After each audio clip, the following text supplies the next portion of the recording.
안녕하세요. 좋은 하루 보내세요. 저희 채널이 마음에 드셨다면 좋아요와 구독 부탁드려요. 여러분의 응원이 힘이 된답니다. 자, 이제 실화를 하나 들려드릴게요. 엄마를 영원히 짐처럼 짊어져야 한다니. 그녀는 짐덩이야. 그는 아내가 부엌문 뒤에 제가 서서 모든 것을 듣고 있다는 것을 모른 채 비아냥거리는 웃음을 지으며 말했습니다. 아침에 저는 전기, 가스, 수도를 끊고 공동 계좌를 해지한 후 사라졌습니다. 몇 시간 후 그는 전화를 걸기 시작했고 애원했지만 제가 남긴 것을 보고 진짜 충격은 아직 오지 않았습니다. 이야기를 계속하기 전에 잠시 여러분이 어느 나라에서 오셨고 연세가 어떻게 되시는지 알려주세요. 저희는 저희 독자들을 알아가는 것을 매우 기쁘게 생각합니다. 즐거운 청취 되세요. 저는 부엌 문 뒤에서 찻잔을 든 채 서 있었고 찻잔이 떨리고 있다는 것조차 즉시 깨닫지 못했습니다. 손가락은 힘이 다 빠진 것처럼 배신하듯 약해졌습니다. 거실에서 벌어지는 모든 상황은 마치 저와는 상관없는 다른 세상의 이야기 같았습니다. 하지만 단어 하나하나가 모처럼 가슴에 박혔습니다. 엄마, 더는 못 참겠어. 제 아들 최준혁은 거의 웃음을 띤 가벼운 목소리로 말했습니다. 그녀는 짐덩이야.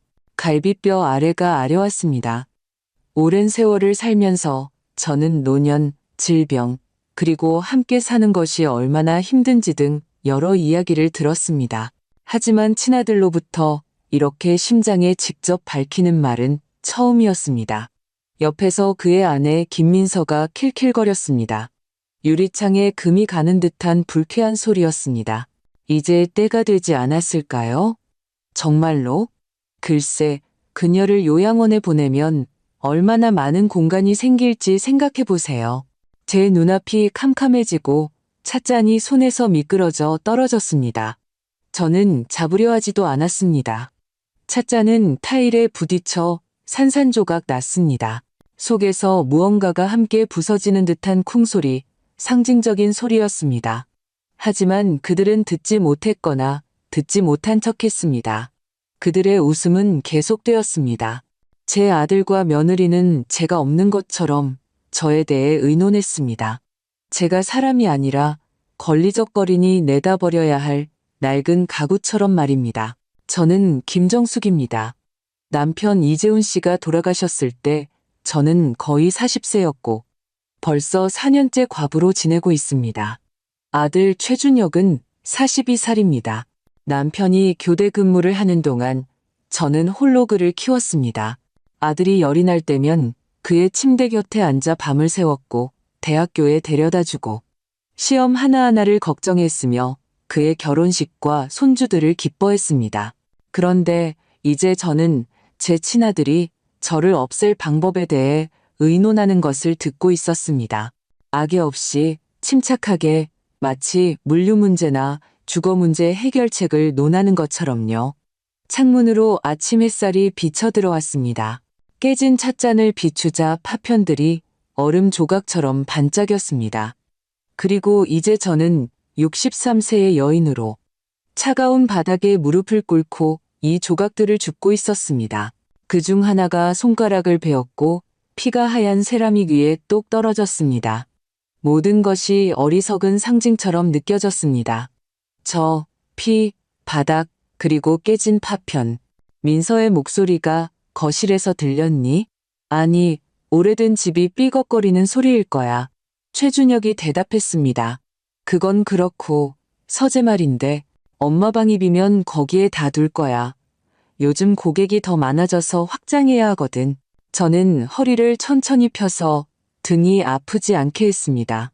손에는 찻잔 조각들이 들려 있었습니다. 상처는 거의 아프지 않았지만 속에서는 무언가가 완전히 끊어진 것 같았습니다. 조용해졌습니다. 이상하게도 서운하지 않았습니다. 눈물도 없었고 어떤 절제된 명확함만이 있었습니다. 됐어, 충분해. 저는 발이 거의 느껴지지 않는 채로 부엌을 가로질렀습니다. 이 부엌에서 이재훈 씨와 저는 타일을 골랐습니다. 둘이서 직접요. 최준혁이 자는 동안 벽도 직접 칠했습니다.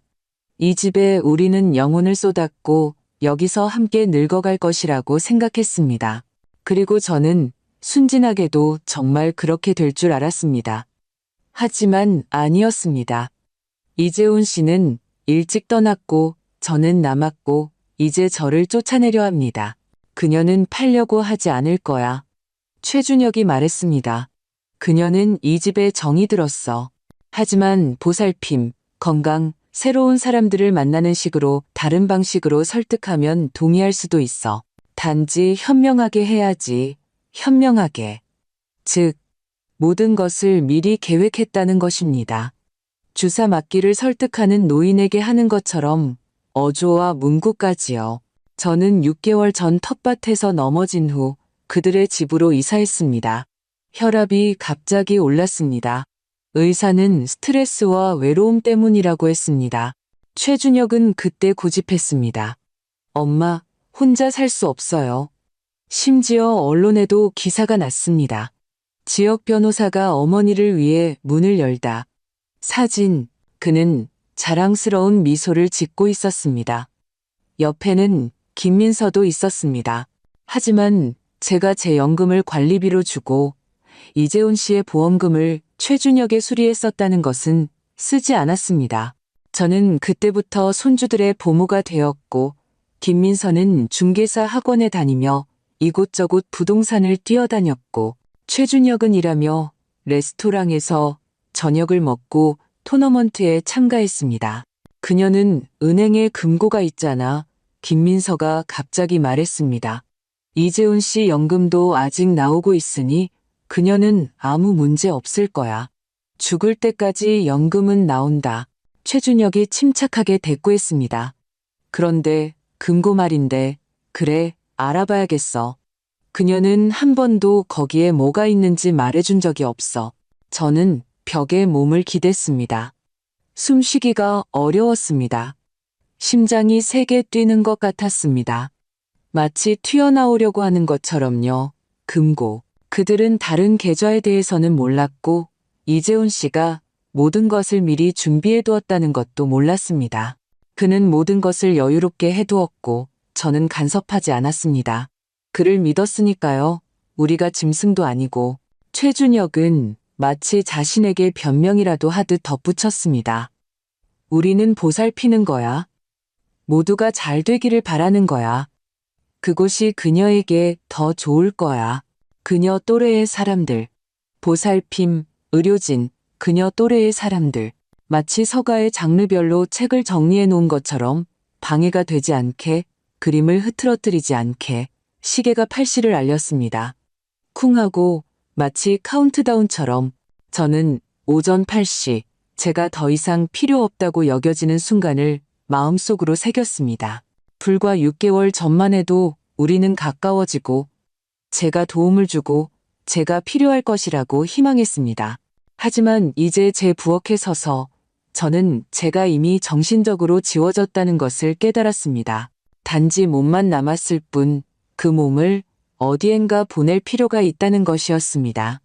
하지만 저는 가구가 아니었고 저는 아직 존재했습니다. 그리고 저에게는 깨진 그릇 조각뿐 아니라 더 강력한 무언가가 남아 있었습니다. 바로 의지였습니다. 저는 그들이 집을 나설 때까지 기다렸습니다. 아침은 평범했습니다. 최준혁은 출근 준비를 하고 있었습니다. 김민서는 찬장문을 쾅 닫았습니다. 아이들은 서둘러 깨워졌습니다. 모든 것이 평소와 같았습니다. 단지 저는 더 이상 평소의 제가 아니었습니다. 저는 그냥 부엌 식탁에 앉아 말없이 있었습니다. 마치 제가 아니라 제 안에 다른 누군가가 결정을 내린 것처럼요. 모든 것이 조용해지자 저는 낡은 수첩을 꺼냈습니다. 모서리가 닳고 표지에 금이 간 바로 그 수첩이었습니다. 최준혁은 여러 번 비웃었습니다. 엄마, 무슨 옛날 사람이야. 요즘은 다 스마트폰에 있는데. 하지만 저는 여전히 손으로 썼습니다. 스마트폰에서는 언제든 무엇이든 사라질 수 있지만 종이는 더 믿음직스러우니까요. 그리고 이제 이 수첩은 저의 구명줄이 되었습니다. 저는 김태수 변호사님의 번호를 찾았습니다. 그분과 이재훈 씨는 10년 전 서류를 처리할 때 연락했습니다.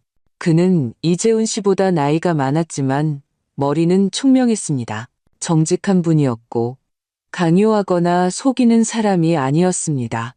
이재훈 씨와 저는 그를 믿었습니다. 전화를 걸었습니다.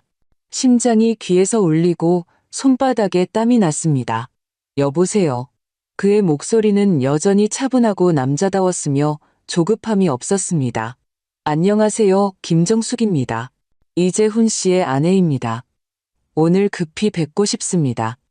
김정숙 여사님, 물론입니다. 무슨 일이 있으신가요? 저는 방금 전 찻잔 조각들을 줍던 바닥을 내려다보았습니다. 네, 하지만 중요한 일은 아직 시작도 안 했어요. 곧 갈게요. 그의 사무실은 변하지 않았습니다. 똑같은 커피와 종이 냄새, 똑같은 어두운 책장, 부드러운 빛이 들어오는 큰 창문. 저는 의자에 앉자마자 어깨에서 무언가 무거운 것이 떨어져 나가는 것을 느꼈습니다. 이재훈 씨가 돌아가신 이후로 이곳에 온 것은 처음이었습니다. 그때는 넋을 잃고 젖은 손수건을 든 채 보험금, 서류, 계좌에 대한 이야기를 들었습니다. 모든 것이 흐릿했습니다. 하지만 이제 저는 다른 모습으로 왔습니다. 그가 두꺼운 서류철을 제 앞에 놓았습니다. 김정숙 여사님, 무슨 일이 있었는지 묻지 않겠습니다. 하지만 목소리를 들으니 그냥 오신 것은 아닌 것 같군요. 저는 제가 가진 모든 것, 그리고 오직 저에게만 속한 모든 것을 알고 싶고, 저 외에는 아무도 그것에 접근할 수 없도록 하고 싶습니다. 그는 놀라지 않고 고개를 끄덕였습니다. 서류철을 열고 서류들을 넘기며 표시하고 출력물들을 저에게 건넸습니다. 이재훈 씨의 연금은 여사님의 평생 동안 지급됩니다. 추가로 여사님 개인 연금과 보험금도 있습니다. 그것은 거의 다 쓴 것 같군요. 제가 이해하는 바로는요. 네, 아들 집 수리비로 들어갔어요. 아들이 도와야 한다고 했거든요. 그는 절제된 표정으로 고개를 끄덕였습니다. 저는 그가 턱을 굳게 다물고 있는 것을 알아챘습니다. 다음은 2개의 예금입니다. 하나는 투자형으로 고객님 이름으로 되어 있고 다른 하나는 자립기금이라고 이재훈 씨 본인이 이름을 붙였습니다. 거기 얼마가 있죠? 그가 저에게 서류를 돌렸습니다. 저는 힐끗 보았습니다. 8억 4,700만 원. 이자 외에도 15년 전 가평에 구입한 집이 제 명의로 되어 있습니다. 모두 공식적입니다. 집은 임대되었고 돈은 바로 이 기금으로 입금되었습니다. 집이요? 제가 되물었습니다. 제 말은 팔리지 않았다는 건가요? 네, 아니요. 세입자들이 살고 있고 2주 후에 나갑니다. 그 후에는 비어 있습니다. 저는 앉아서 말없이 숫자들을, 서류들을 보며 도저히 깨달을 수 없었습니다. 저는 이 모든 시간 동안 제 집과 돈, 예금들을 가지고 있었는데 세입자처럼 살며 식비, 전기세, 수도세를 내고 있었습니다. 제가 의존적이라고 생각했지만 사실은 자유로웠던 것입니다. 그냥 그것을 잊고 있었습니다. 이 돈을 제가 마음대로 쓸 수 있다는 말씀이신가요? 절대적으로요. 공동계좌는 하나도 없습니다. 최준혁은 단 한 푼도 접근할 수 없습니다. 모든 것이 오직 여사님의 소유입니다. 저는 창밖을 보았습니다. 유리창 너머로 참새들이 나뭇가지 위에서 뛰놀고 있었습니다. 평범한 세상. 그리고 제 머릿속에서는 마치 누군가가 불을 켠 것 같았습니다. 저는 최준혁이 아무것도 인출하거나 보거나 명의를 변경할 수 없도록 모든 것을 처리하고 싶습니다. 그리고 가평에 있는 집으로 이사하고 싶습니다. 내일, 아니 오늘이라도요. 그는 고개만 끄덕였습니다. 불필요한 질문 없이 이해한다는 듯이요. 그곳에 가구는 있나요? 아니요. 창고에 있는 것뿐이에요. 아들 집으로 이사 올 때 가방 몇 개만 가져왔어요. 아들이 엄마는 많이 필요 없잖아라고 말했거든요. 김태수 변호사님은 눈썹을 치켜떴지만 아무 말도 하지 않았습니다. 그럼 이렇게 하겠습니다. 지금 서류를 처리하고 가능한 모든 것을 정리하고 새 계좌로 돈을 이체한 다음 여사님은 집으로 가세요. 진짜 여사님의 집으로요. 내일 아침에 보관해둔 모든 것을 가져다 드릴게요. 그동안 쉬세요. 저는 자세를 바르게 앉았습니다. 몇 달 만에 처음으로 저는 약하다는 느낌이 들지 않았습니다. 저는 주인입니다. 저에게는 제 공간, 제 돈이 있고 저는 더 이상 문제가 아닙니다. 그리고 저를 짐덩이라고 생각했던 그 사람은 자신의 집이 자신의 것이 아니라는 것을 아직 몰랐습니다. 가평으로 가는 버스에 제가 앉았을 때는 이미 밖이 어두워지고 있었습니다. 2개의 여행 가방, 하나는 옷이 들어있었고 다른 하나는 서류, 사진, 그리고 이재훈 씨가 예전에 저에게 남긴 편지가 들어있었습니다. 만약을 대비해서요. 저는 말없이 창밖을 보며 가로등 불빛이 유리창의 줄무늬로 비치는 것을 보았습니다. 모든 것이 단절되었다는 느낌이 들었습니다. 되돌아갈 길은 없었고 놀랍게도 두렵지 않았습니다. 집은 조용히 저를 맞이했습니다. 작고 페인트가 벗겨진 대문과 울타리 옆 사과나무가 있었지만 왠지 모르게 친절했습니다. 관리업체가 약속대로 우체통에 열쇠를 넣어두었습니다. 저는 열쇠를 자물쇠에 넣었고 한 번에 돌아갔습니다. 마치 집도 저를 기다린 것 같았습니다. 안에서는 깨끗하고 가벼운 새 페인트 냄새가 났습니다. 제가 오기 전에도 깔끔한 사람들이 살았던 것이 분명했습니다. 식탁 위에 메모가 있었습니다. 신뢰해 주셔서 감사합니다. 카펫의 얼룩은 죄송합니다. 이 집이 저희에게 봉사했던 것처럼 귀하에게도 봉사하기를 바랍니다. 그리고 옆에는 작은 들꽃다발이 있었습니다. 소박했지만 감동적이었습니다. 저는 바닥에 앉아 상자에서 꺼낸 컵을 앞에 놓고 휴대용 버너로 차를 끓였습니다. 오랫동안 침묵 속에 앉아 있었습니다. 어떤 목소리도, 서두름도, 아이들의 비명도, 텔레비전 소리도 없었습니다. 그냥 저뿐이었습니다. 그리고 더 이상 저를 짓누르지 않고 오히려 지탱해주는 듯한 벽들이 있었습니다. 다음 날 아침, 저는 평소보다 일찍 일어났지만 불안해서가 아니라 문 뒤의 낯선 발소리도 컵에 부딪히는 숟가락 소리도 없이 정말 깊이 잠들었기 때문이었습니다. 그냥 눈을 뜨고 깨달았습니다. 나 집에 왔어. 상점에 들렀습니다. 빵, 소금, 커피 한 봉지, 사과, 요거트 한 봉지. 모든 것이 소소했지만 오랫동안 처음으로 저는 누구의 취향도 고려하지 않고 식품을 골랐습니다. 두부가 먹고 싶으면 두부를 샀습니다. 누가 얼마나 먹을지, 누구에게 얼마를 남겨야 할지 생각하지 않았습니다. 소소한 일이지만 세상에 나 자신을 위해 선택한다는 것이 얼마나 중요한지. 주전자에 물을 올리고 커피를 내린 후 창가 식탁에 앉았습니다. 컵을 양손으로 들었습니다. 컵이 손가락을 따뜻하게 할 뿐만 아니라 저를 조각조각 모으는 듯 했습니다. 그리고 그때 전화벨이 울렸습니다. 휴대폰이 아니었습니다. 휴대폰은 최준혁의 집에 두고 왔습니다. 진짜 유선 전화였습니다. 이전 세입자들이 남기고 간 것이었습니다. 저는 수화기를 들었습니다. 너무나 익숙한 목소리였습니다. 건조하고 짜증나며 신경질적인 목소리였습니다. 엄마, 어디야? 무슨 일이야? 집에 왔더니 메모가 있고 전기도 끊겼고 물도 없어. 전화기도 먹통이야. 엄마 괜찮은 거야? 저는 날씨 이야기를 하듯이 침착하게 커피를 한 모금 마셨습니다. 좋은 아침이다, 준혁아. 너랑 민서 잘 잤기를 바란다. 무슨 소동이야? 그냥 사라질 수는 없잖아. 어디야? 무슨 짓을 벌인 거야? 저는 사라진 게 아니야. 그냥 집으로 돌아왔을 뿐이야. 큰 차이가 있지. 무슨 또 집이야? 엄마 혼자 살 수 없잖아. 아무것도 없잖아. 저는 피곤한 미소를 지었습니다. 아기는 없었지만요. 네가 착각하고 있어. 나에게는 뭔가 있어.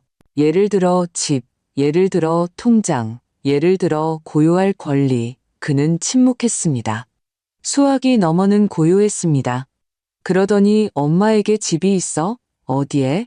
가평군 사과나무가 있는 문 있는 집이야. 너 어릴 때 우리 이재훈 씨랑 처음 샀을 때 가봤잖아.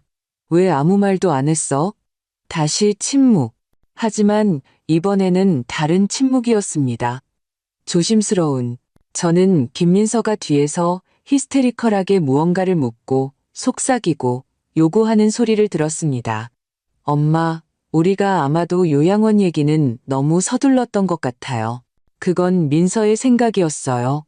저는 반대했어요. 거짓말하지 마, 준혁아. 저는 다 들었어. 네가 나를 짐덩이라고 불렀고 너희는 웃었어. 그건 우연이 아니었어. 진심이었지. 그는 깊이 한숨을 쉬었습니다. 그리고 다시 거의 어린아이처럼 말했습니다. 하지만 아이들이 할머니를 그리워해요. 하은이가 할머니 어디 갔어? 하고 물어요. 제 속에서 무언가가 욱신거렸습니다. 물론 그리워하겠지. 그 아이들은 아무것도 모르고 죄도 없으니까. 하은이랑 같이 와. 저는 반대하지 않아. 하지만 너희와 더는 살지 않을 거야. 절대로. 그는 또 다른 말을 하려 했지만 저는 이미 수화기를 내려놓았습니다. 천천히, 조심스럽게. 그리고 나서 침묵 속에 앉아 시계가 째깍거리는 소리를 들었습니다. 저는 분노도 느끼지 않았고 연민도 느끼지 않았습니다. 오직 평온함만이 있었습니다. 저는 더 이상 그들의 그림자가 아니었습니다. 저 자신입니다. 늦었을지라도, 노년에 접어들었을지라도. 하지만 저는 마침내 저에게 목소리와 저 자신을 위한 권리가 있다는 것을 기억했습니다. 일주일이 지났습니다. 특별한 고요함이 있었습니다. 그저 듣는 것이 아니라 숨쉬는 고요함이었습니다. 저는 이 고요함이 얼마나 그리웠는지 벽 너머의 목소리나 컵에 부딪히는 숟가락 소리 대신 그저 창문으로 들어오는 햇살 때문에 잠에서 깰 수 있다는 것이 얼마나 그리웠는지 즉시 깨닫지 못했습니다. 저는 알람 없이 잠에서 깨어나 일어나서 제가 좋아하는 커피를 내렸습니다. 포장지에 전나무가 그려진 진하고 쌉쌀한 커피였습니다. 낡은 스웨터를 걸치고 현관에 앉아 마을이 깨어나는 소리를 들었습니다. 이웃이 라디오를 틀었고 길가에는 누군가가 양동이를 들고 걸어갔습니다. 모퉁이 너머에서는 개가 짖었습니다. 삶은 저 없이도 흘러갔지만 저를 지나쳐가지도 않았습니다. 저는 자리를 잡았습니다. 부엌에 깔개를 사고 꽃문에 커튼을 달고 욕실에 의자를 놓았습니다. 소박한 물건들이었지만 각각이 받침대 같았습니다. 각각이 증거 같았습니다.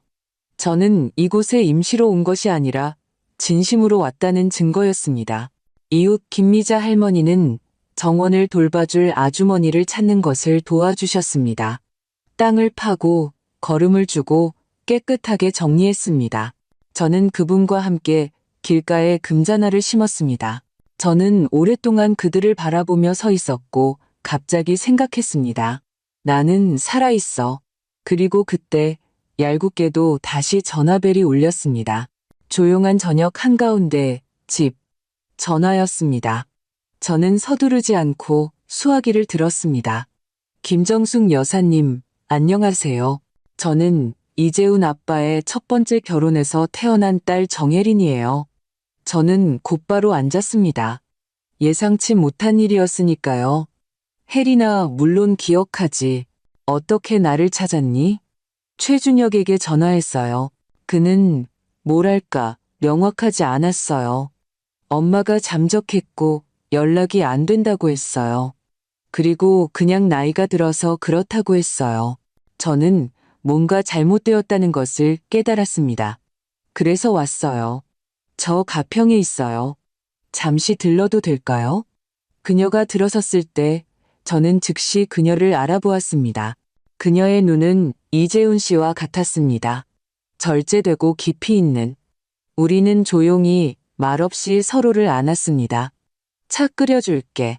저는 목소리가 떨리지 않도록 노력하며 말했습니다. 우리는 부엌에 앉았습니다. 혜린이는 차뿐만 아니라 온기가 필요한 것처럼 두 손으로 컵을 들고 있었습니다. 그녀는 말없이 주위를 둘러보았지만 그 시선은 평가하는 것이 아니라 어떤 따뜻함이 있었습니다. 아늑하네요. 그녀가 말했습니다. 아빠 별장 같네요. 더 깨끗하지만요. 네, 저는 잡동사니 없는 것을 좋아해요. 그럴 줄 알았어요. 아시겠지만 저는 올 수밖에 없어서 왔어요. 최준혁이 이상한 질문을 하더군요. 유산에 대해, 엄마의 예금에 대해요. 엄마가 이용당할까봐 걱정된다고 했지만 그의 목소리에는 걱정 대신 이익만 있었어요. 저는 침묵했습니다. 놀라지 않았습니다. 더 이상 아무것도 놀랍지 않았습니다. 그가 정말로 요양원 얘기를 했나요? 네, 거실에서 제가 듣지 못할 거라고 생각하며 말했어요. 짐덩이, 방해물, 공간이 필요하다고. 모든 것이 침착하게, 마치 회계 계산처럼. 아기는 없었지만 마음도 없었죠. 혜린이는 한숨을 쉬고 저를 매우 주의 깊게 바라보았습니다. 아주 건강해 보이세요. 정말 편안해 보이세요. 제가 이제 제 자신의 주인이기 때문이에요. 화내지 않고 복수하지 않고 그냥 분리되었을 뿐이에요. 앞으로 무엇을 하실 건가요? 저는 즉시 대답하지 않고 창밖을 보았습니다. 어둠이 내리고 있었고 길가를 따라 금잔화가 마치 누군가가 정성스럽게 작은 등불을 놓은 것처럼 희미하게 빛나고 있었습니다. 살아야지, 혜린아. 내가 할 수 있는 대로. 보고서 없이, 굴욕 없이 그냥 사는 거야. 그녀는 고개를 끄덕였고 우리는 오랫동안 말없이 있었습니다. 그냥 서두르지 않고 앉아 있었습니다. 떠나기 전에 그녀는 말했습니다. 정말 외로워지면 부산으로 오세요. 저희 그곳에 60대 이상 여성들을 위한 모임이 있어요. 그분들은 바느질도 하고 뜨개질도 하고 그림을 그리는 분도 계세요. 요양원이 아니에요. 아니요, 그것은 삶에 관한 거예요. 저는 엄마가 거기서 길을 잃지 않을 거라고 생각해요. 저는 미소 지었습니다. 생각해 볼게. 하지만 우선 금잔화부터 잘 가꿔야겠어. 그녀가 나가고 문을 닫았을 때 저는 더 이상 외로움도 나이도 두렵지 않다는 것을 깨달았습니다. 저는 짐덩이가 아니라 다시 자신의 자리를 찾은 여인이었으니까요. 그날 저녁 혜린이와의 대화 후 제 안에 무언가가 진정된 것 같았습니다.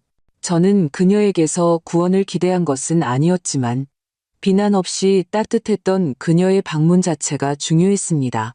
제가 세상에 혼자가 아니라는 것을, 그리고 최준혁과 김민서가 저를 설득하려 했던 것처럼 완전히 늙고 버려진 물건이 아니라는 것을 의미했습니다. 저는 계속해서 집을 꾸몄습니다. 창고에 있던 가구들을 가져왔습니다. 제 낡은 소파, 협탁, 이재훈 씨와 함께 썼던 부엌 찬장까지요. 모든 것이 제 것이었고 정이 가는 물건들이었습니다. 이케아 제품도 아니고 유행에 뒤처졌지만 따뜻했습니다. 모든 물건이 이야기를 담고 있었고 의미가 있었습니다. 오래된 수건 더미조차 단순한 천이 아니라 마치 저의 일부, 제가 그림자가 아닌 여인이었던 이전 삶의 일부 같았습니다. 일요일마다 저는 시장에 갔습니다. 현지 버스 터미널에는 버스가 정시에 오고 장바구니를 든 할머니들, 뜨거운 만두와 삶은 옥수수 냄새가 났습니다.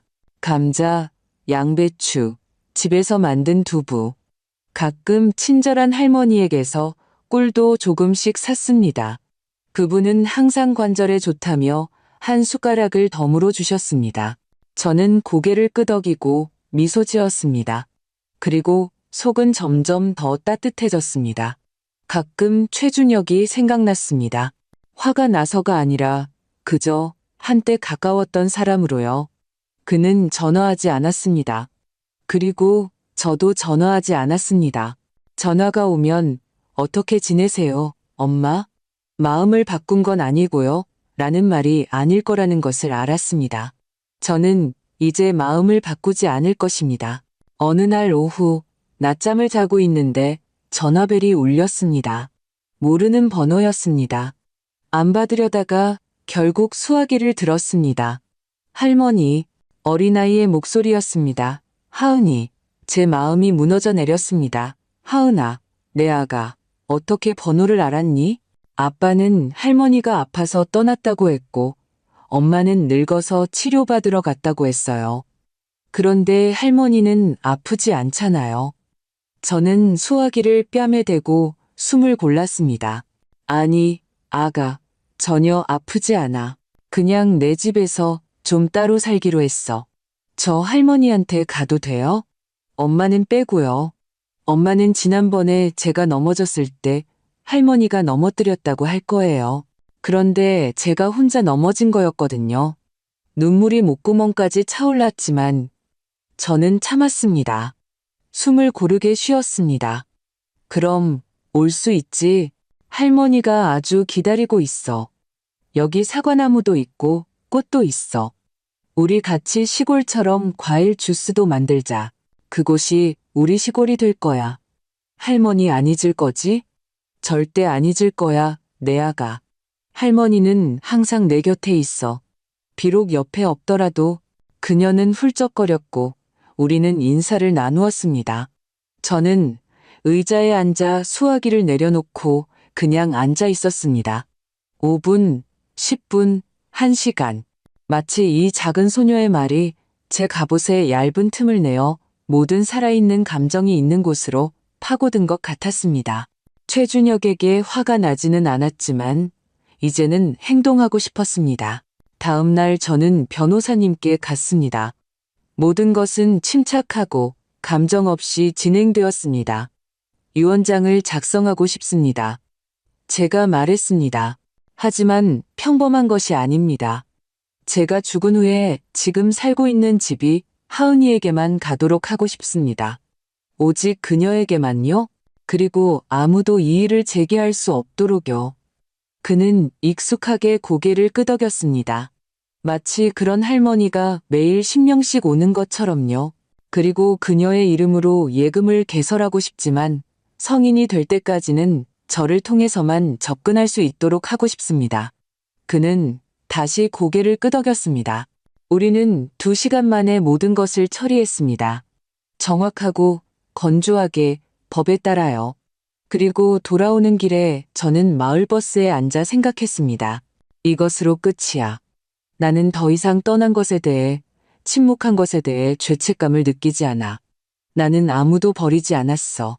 나는 그저 나 자신을 선택했고, 이제 진정으로 중요한 것을 지키고 있어. 아들의 안락함도, 며느리의 평화도 아닌 제 삶과 제 손주가 받아 마땅한 사랑을요. 왜냐하면 할머니가 된다는 것은 편안해야 한다는 의미가 아니라 진정으로 존재해야 한다는 의미니까요.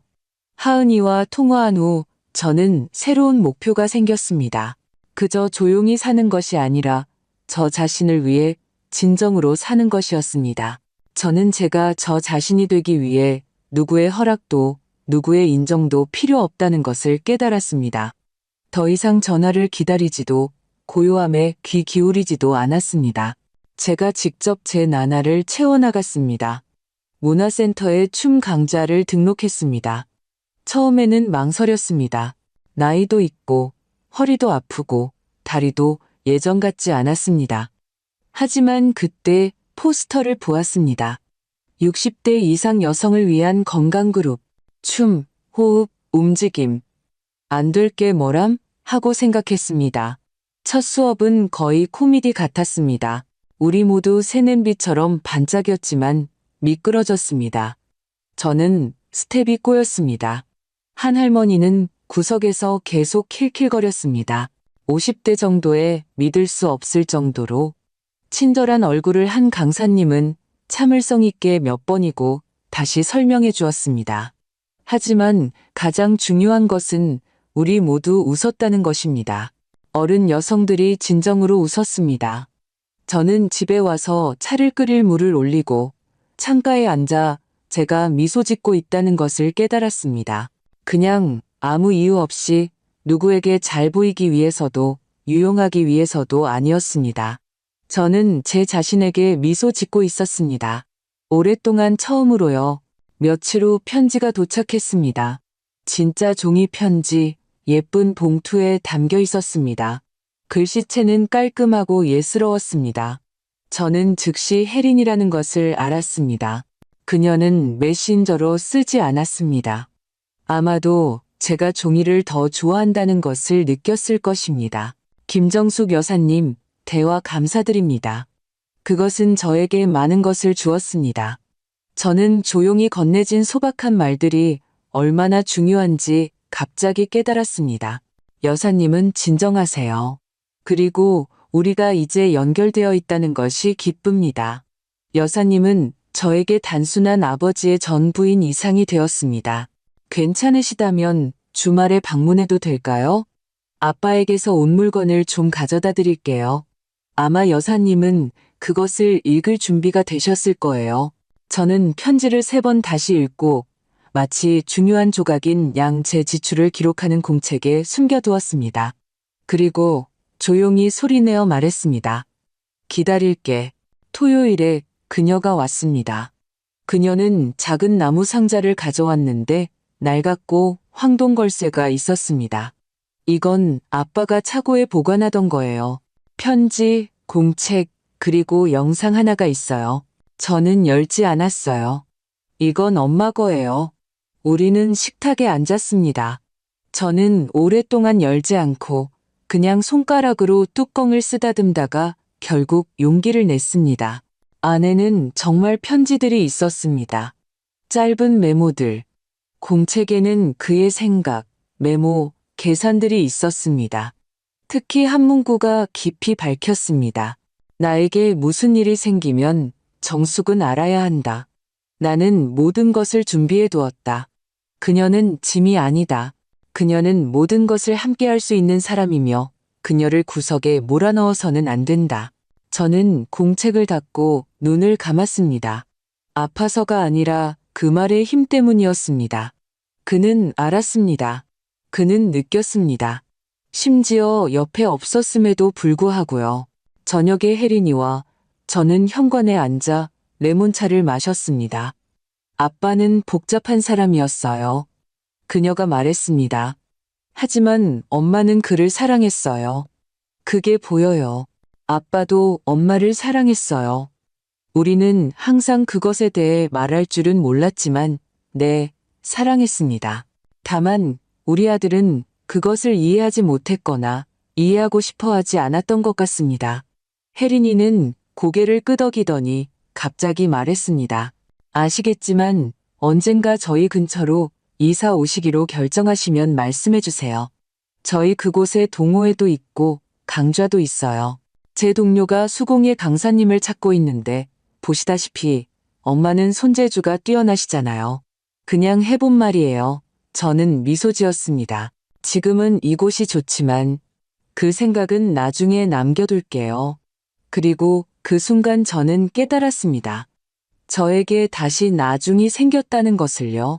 그저 참고 버티며 살아가는 것이 아니라 진정한 나중이요.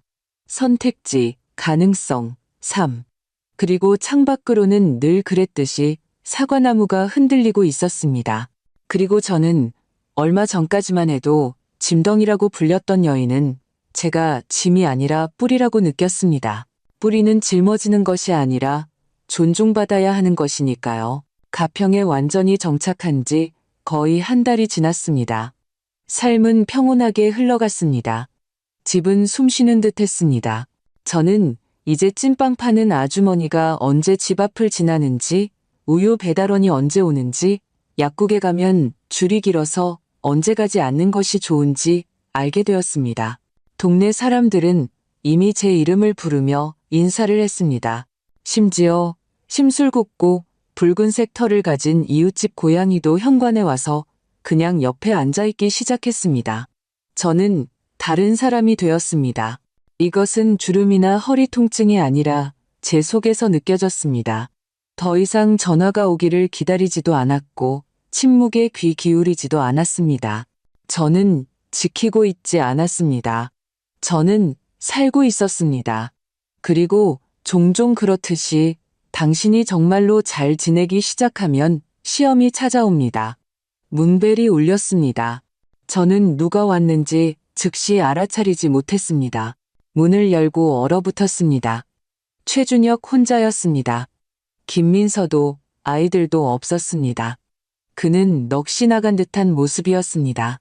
뺨은 수척해졌고 눈은 피곤했으며 어깨는 축 처져 있었습니다.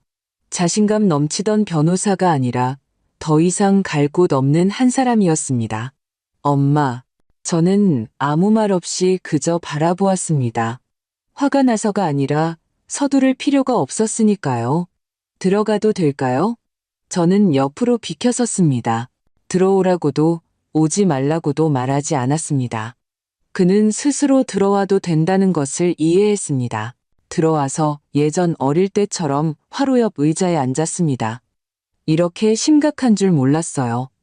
그가 말했습니다. 무엇이 심각하다는 거니? 네가 집이라니. 돈, 그게 다 사실이야? 저는 그저 고개를 끄덕였습니다. 엄마가 그냥 화가 나서 우리를 벌주려 한 줄 알았어요. 아니, 준혁아. 나는 나 자신을 구하기로 결심했어. 그건 같은 게 아니야. 그는 시선을 떨구고 침묵하더니 고개를 들지 않은 채 말하기 시작했습니다. 저와 민서 사이가 별로 좋지 않아요. 민서는 엄마가 너무 요란하게 떠나서 자기 인생을 망쳤다고 생각해요. 넌 어떻게 생각하니? 그는 마침내 저를 바라보았습니다. 그의 눈은 텅 비어 있었습니다. 그런 눈은 자신이 무엇을 잃었는지 깨달았지만 그것을 어떻게 되찾을지 모르는 사람들에게서 볼 수 있습니다. 저는 그의 앞에 말없이 차 한 잔을 놓았습니다. 그저 아들에게 해주는 것처럼요. 그는 천천히 조심스럽게 마셨습니다. 마치 한 모금 한 모금이 사과인 것처럼요. 돈 때문에 온 거 아니에요. 솔직히 저는 제가 무엇 때문에 왔는지도 모르겠어요. 그냥 엄마가 어떻게 지내는지 보고 싶었어요. 아직 가능할지 알고 싶었어요. 무엇이 가능하냐는 거니? 아직 아들일 수 있을까요? 그냥 아들이요. 저는 맞은편에 앉아 오랫동안 그를 바라보았습니다. 나는 너를 미워하지 않아, 준혁아. 악감정도 없어. 하지만 너는 어른이고 나도 그래. 그리고 우리는 이제 다른 집, 다른 길을 가고 있어. 우리가 가족으로 남을지 아니면 그냥 주민등록상에 같은 성을 가진 사람으로 남을지는 오직 너에게 달려 있어. 그는 천천히 고개를 끄덕였습니다. 마치 이 말들이 귀로 들어온 것이 아니라 더 깊은 곳에 자리 잡은 것처럼요. 제가 하은이를 데려와도 될까요? 물론이지. 다만 하루만 말고 하룻밤 묵고 갈 수 있게 말이야. 할머니가 쇼를 하나 짜줬단다. 그는 갑자기 울기 시작했습니다. 남자가 아니라 오랫동안 속에 담아두었던 무언가가 밖으로 터져 나오려는 소년처럼 울었습니다. 저는 그를 안아주거나 머리를 쓰다듬지 않았습니다. 그저 그가 침묵 속에 앉아있도록 두었습니다. 스스로 이겨내도록, 성장하도록요. 왜냐하면 아들은 연민하는 대상이 아니라 자신의 행동에 책임을 지는 법을 배우는 사람이니까요. 그가 떠났을 때 밖은 이미 어두워져 있었습니다. 저는 현관으로 나와 따뜻하고 사과향이 나는 8월의 공기를 들이마셨습니다. 별들이 천천히 나타났습니다. 마치 방해하고 싶지 않은 것처럼요. 저는 하늘을 바라보며 속삭였습니다. 고마워요, 이재훈 씨. 집을 줘서, 혜린이를 줘서. 그리고 결국 제가 도착한 이 나중을 줘서요. 그리고 집안에서는 뜨개질 양말, 갓 구운 빵. 그리고 아침에 텃밭에서 딴 민트가지 냄새가 났습니다. 모든 것이 제자리에 있었고 저 또한 그랬습니다. 그 대화가 있은 지 일주일 후 최준혁이 다시 왔습니다. 이번에는 하은이와 함께였습니다. 아이는 차에서 뛰쳐나와 마치 어제 헤어진 것처럼 몇 달 전이 아니라 저에게 달려왔습니다. 할머니, 숄은 어디 있어요? 저는 웃었습니다. 그녀를 집 안으로 안내하며 깔끔하게 접힌 털쇼를 꺼냈습니다. 밝은 색의 잎사귀 무늬가 있는 것이었습니다. 하은이는 그것을 어깨에 걸치고 발레리나처럼 제자리에서 빙글빙글 돌았습니다. 제가 공주님 같아요. 너는 진짜 공주야. 다만 동화 속이 아니라 현실 속의 공주지. 저는 대답했습니다. 최준혁은 문간에 서서 말없이 바라보았습니다.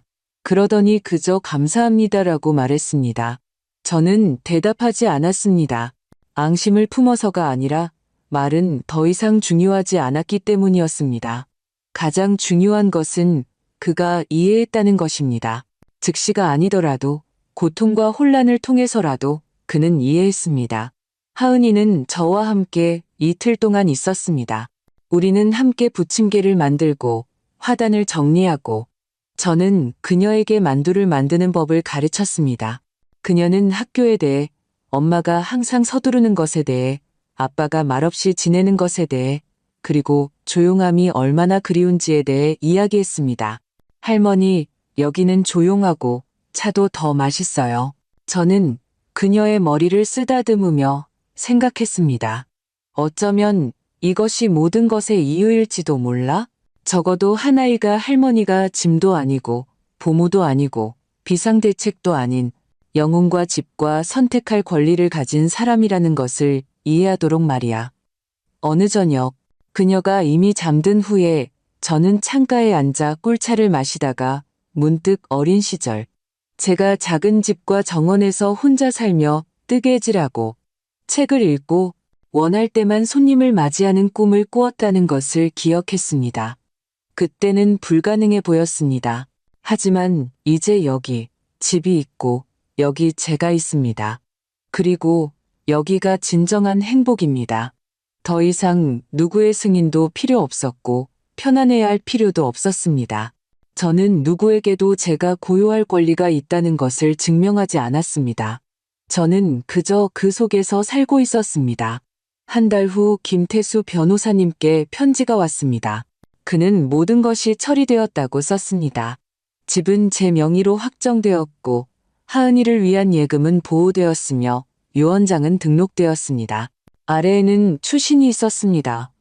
모든 것을 올바르게 처리하셨습니다. 김태수 드림. 저는 편지를 접어 다른 서류들과 함께 놓았습니다. 더 이상 손이 떨리지 않았습니다. 저는 더 이상 누구도 집을, 목소리를, 자신을 위한 권리를 빼앗아 갈까봐 두려워하지 않았습니다. 그리고 가을이 깊어지고 사과가 떨어지기 시작하고 하늘이 어두워졌을 때 이웃 김미자 할머니가 저에게 들렀습니다. 김정숙 여사님, 마치 젊어지신 것 같아요. 빛이 나네요. 저는 미소 지으며 거울을 보았습니다. 그곳에는 소녀도 아니고 보모 할머니도 아니고 짐덩이도 아닌 여인이 있었습니다. 고든 자세, 피곤하지만 맑은 눈빛, 그리고 모든 것이 제때 피어나는 정원을 가진 여인이요. 그냥 제가 마침내 살고 있어요. 그게 다예요. 저는 그분에게 제가 원했던 대로 대답했습니다.